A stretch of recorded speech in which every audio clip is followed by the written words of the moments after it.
Hi, hello everyone. Welcome back to my YouTube channel, My Intuition. I'm Dr. Prasad Patil. I'm continuing my class series on Biology for Engineers, 21 BE 45, which is a common subject for the fourth semester branches of Visvesvaraya Technology University.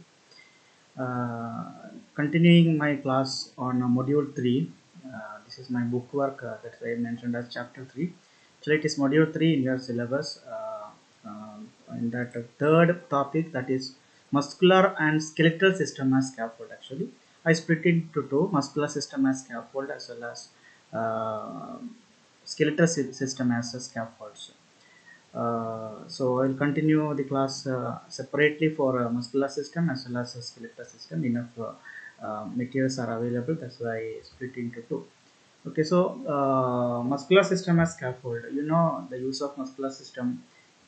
It is one of the new potential field in the medicine to treat it as a scaffold. You know what is scaffold? We use the words step hold, scaffold. These are the structural materials which is used for mainly for construction or something, which we call as the scaffold. Is a it's a three-dimensional structure which is used for the control or growth of some other tissue cells or anything cells growth. We call it as scaffolds. Okay, so muscles have the potential to be used as a scaffold for the regeneration of tissues due to their inherent mechanical properties and ability to support cell growth and tissue formation. One example, that is the treatment of the damaged, diseased heart tissues. Heart tissues, if it is damaged, it can be grown separately in the scaffold, in the control of the scaffold, and it can be implanted to the place where the damaged tissues are present, so that it can be replaced and it will grow as a normal cell. Okay, so to create a functional three-dimensional scaffold that can support the growth of new heart tissues. Okay, so in this approach, the muscle cells are harvested and from the patient, and it is seeded into a scaffold using scaffold, hydrogen artificial matrix scaffold, or even muscle as scaffold. Both the cases I explained. Two cases are there, but that I am explaining in this particular class video. Okay, so straight away we'll go to the muscle. What is the muscle? Architecture of muscle. If you take muscle, I can see the three connective tissues layers, the bundles of muscle fiber, which is called the fascicles, which are covered by perimysium and endomysium. Okay, so this is the say representation, schematic representation of a muscle. Say we call as which is called as muscle. You know what we call as muscle. So inside each skeletal muscle, skeletal muscle means the muscle skeleton, the structure. In that, muscle fibers are organized into bundles called fasciculus, surrounded by a middle layer of connective tissue called perimysium. This particular organization commonly it is common in muscles of the limbs. It allows the nerve system to trigger a specific movement of muscle by activating the subset of muscle fiber within the fascicle of the muscle. Okay, so muscle fiber, it is encased with a thin connective tissue called collagen, reticular fibers called endomysium. All these terms. Okay, so many different terms are used by biology people or biotechnology people. We just want to see what is the how this particular muscles, uh, which is its architecture, how it is there, so that if you are trying to prepare a separate muscle as such separately, if you want to do, if you want to synthetically, if you want to prepare, we should know these are the different parts of that muscle, and their function also one should know. Okay, so inside muscle fiber, there are so many tiny structures called myofibrils. Myofibrils are made up of smaller units called sarcomere. So this is one of the sarcomere structure which is represented here, which further consists of actin and myosin. The sarcomere contains the thin actin or thick filament myosin, which work together to make the muscle fiber contract or elongate. That because of that movement, we saw that muscles are contracting as well as expanding. Okay, each muscle fiber is surrounded by a protective layer called endomysium. Multiple muscle fibers are grouped together into bundles called fascicles. Fascicles are surrounded by another layer of connective tissue called perimysium. Okay, just for your information, this is just introduction. When we say that muscle is used as a scaffold, we should know what is the roughly we should know what is the structure, what is the architecture, or what is the terms which are used by the biotechnologist or biology people on that particular muscle cells. Okay, so mechanism, two different mechanism I have given here. Actually, straight away we have to explain the mechanism of the tissue generation by using the muscle cell as such, the as such scaffold. But nowadays the research is which is going on in two different attempts in which artificial scaffolds are used, like a hydrogel or any other polymer scaffolds are used for the growth. So that I took from the one of the research papers, so which I am explaining here. So this is the scaffold. Scaffold means the structural support. This scaffold is made up of hydrogen. Hydrogel is a polymer. It's a polymer which dissolves in water, which absorbs 100 times than that of its weight. So it absorbs water 100 times that of its regular size. We call it as hydrogens. Okay, so from the muscle skeleton, the myogenic cells are taken. The myogenic cells consists of myocyte, which are added to the scaffold, in which it will be converted to myotube, then myofiber, and that myofiber it is replaced, or it is injected, or it is replaced to the injured muscle cells of a patient. Okay, now how these hydrogels are formed? Hydrogels are formed by making the protein backbone cross-linker, then the 3D matrix, the uh, scaffold is formed, to that cells are added and put it in a culture to grow. Culture means the medium in which the growth takes place. That is called as a culture.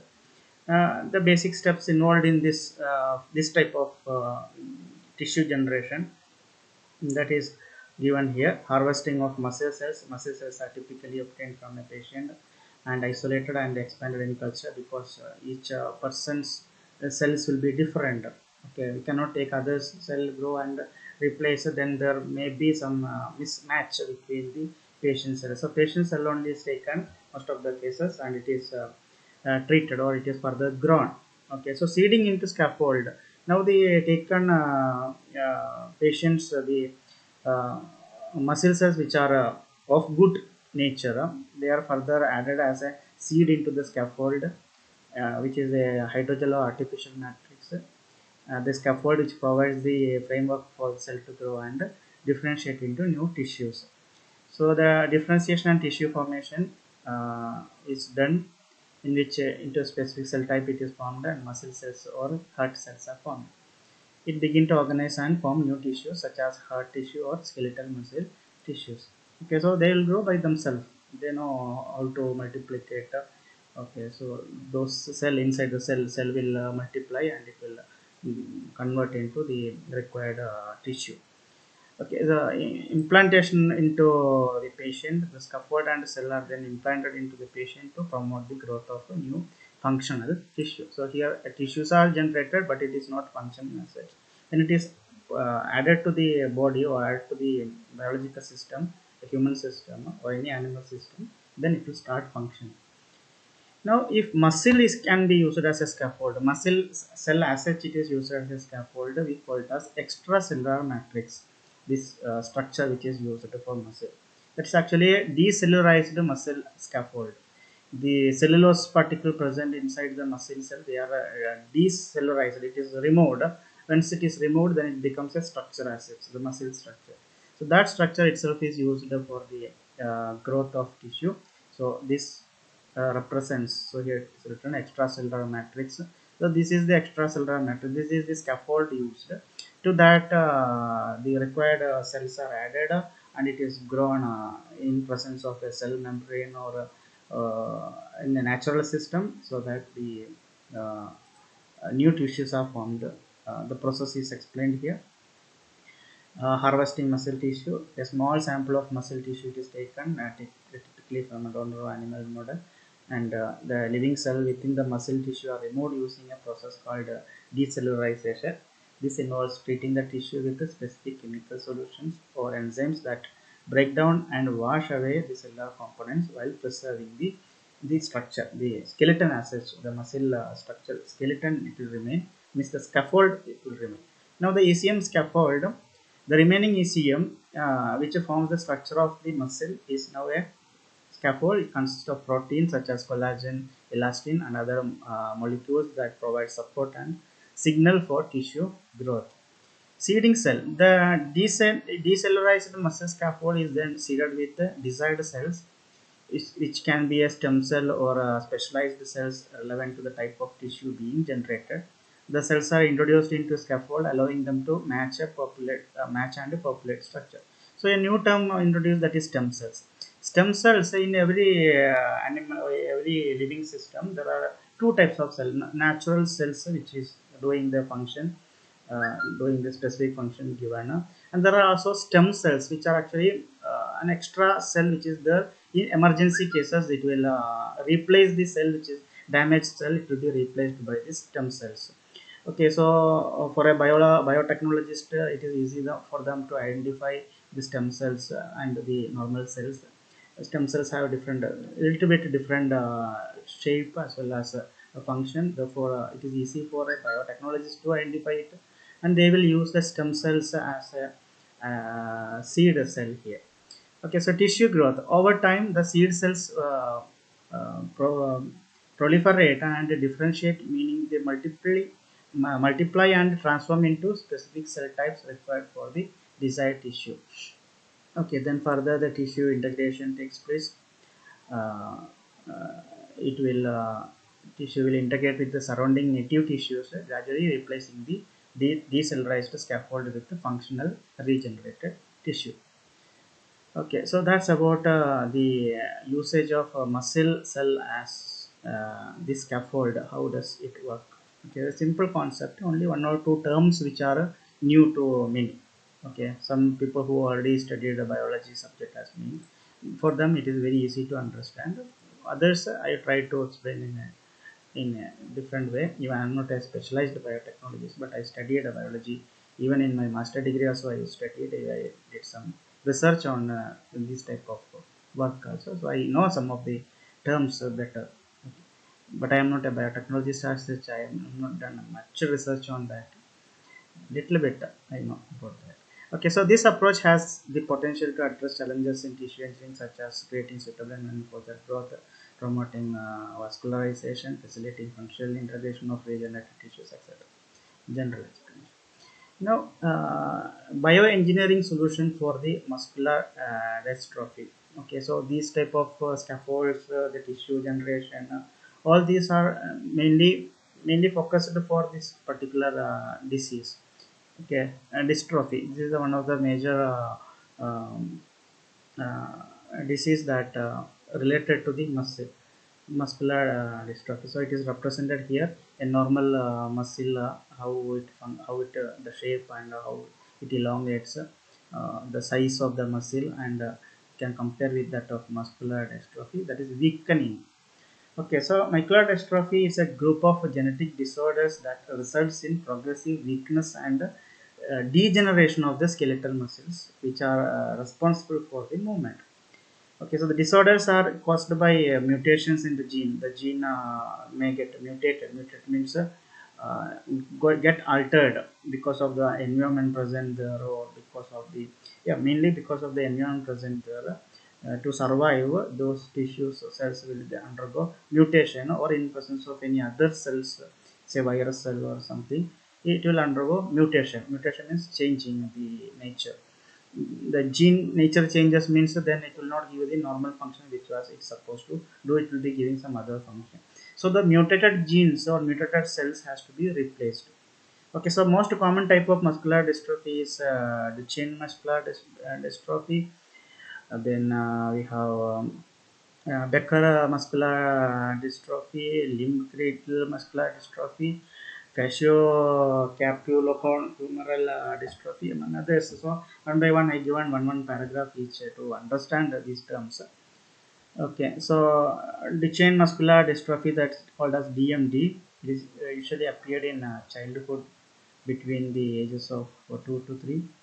It affects mainly boys, and in rare cases found in girls also, baby girls. The primary symptoms of DMD is muscle weakness. It begins in the muscles close to the body and close to the body. Then later it affects the outer limbs. Okay, so the Becker muscular dystrophy typically becomes apparent between 5 to 15. It is similar to DMD except that it progresses slower and symptoms begin to appear later stages. Again, boys are primarily affected by BMD, Beckman muscular dystrophy. Okay, so here also muscle losses begin in the hips, pelvic area, thighs, and shoulders. The age of onset of the limb girdle muscular dystrophy is highly varied, ranging from early childhood to later adulthood. The disease is characterized by muscle weakness and atrophy, of the muscle of the hip and shoulder area, that the limb girdles. Okay. Now, fascio capillohumeral uh, dystrophy, that is FSHD, which typically appears in the age of between that of 20, but can appear later in the adulthood also. It affects the muscles of face. That's why the name fascio. Okay, something related to face around the shoulder blades as well as in the upper arms. Okay, so right now currently there are no much proper treatment for muscular dystrophy.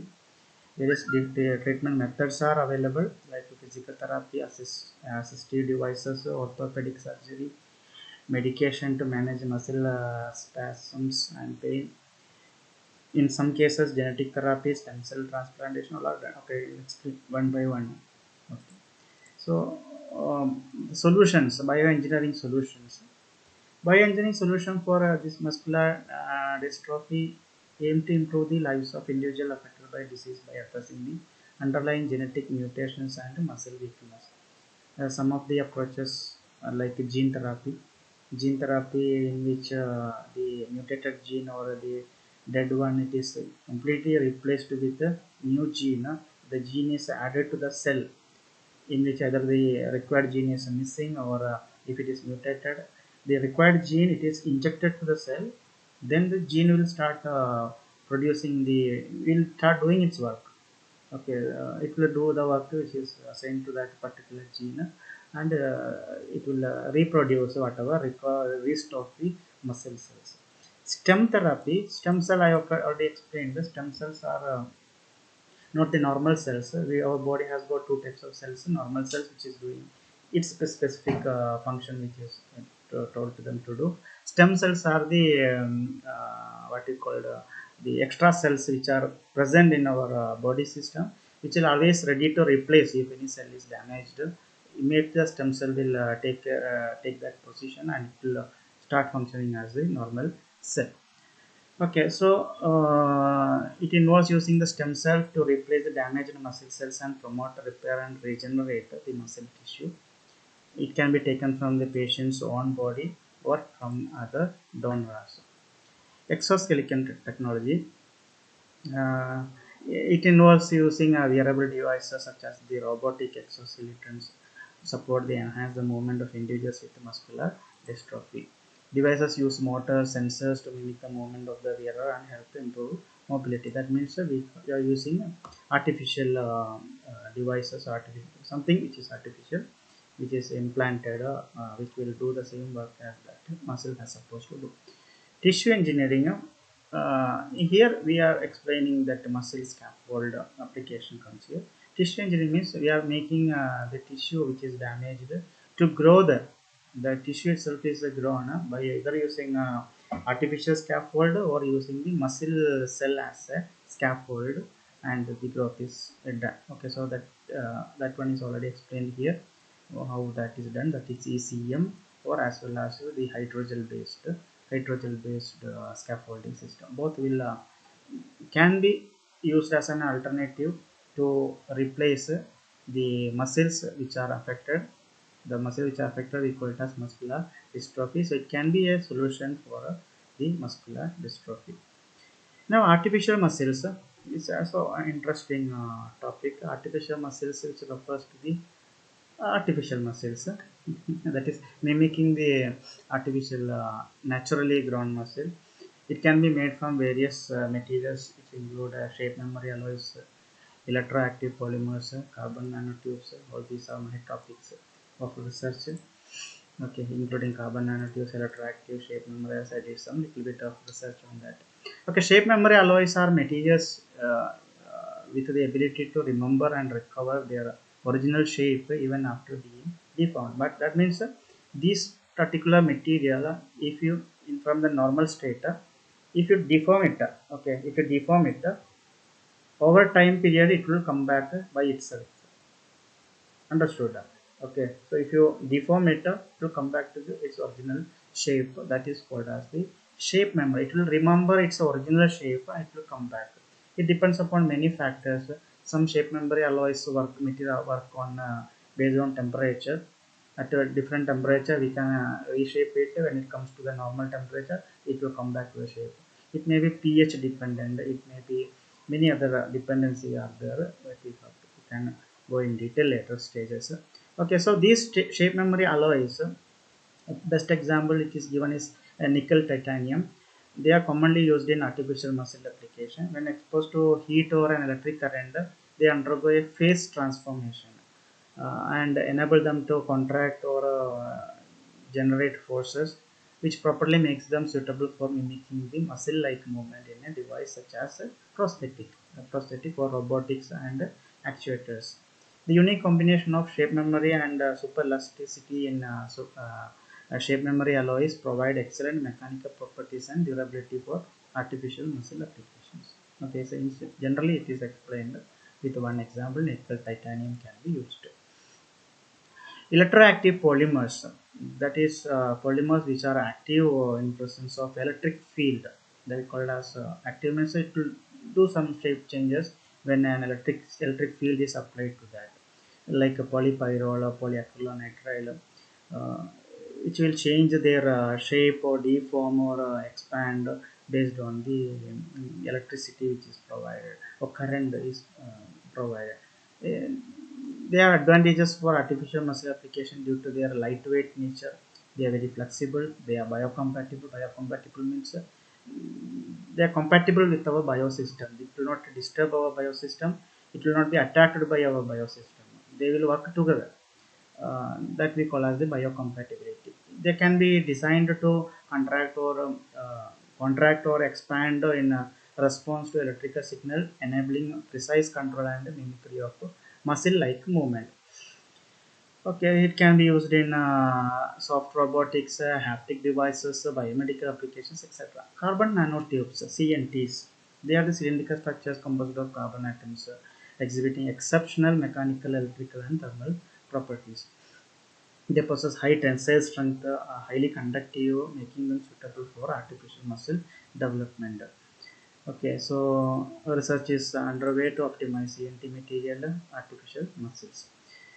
The artificial muscles have a number of potential applications, which includes robotics. You know what is robotics?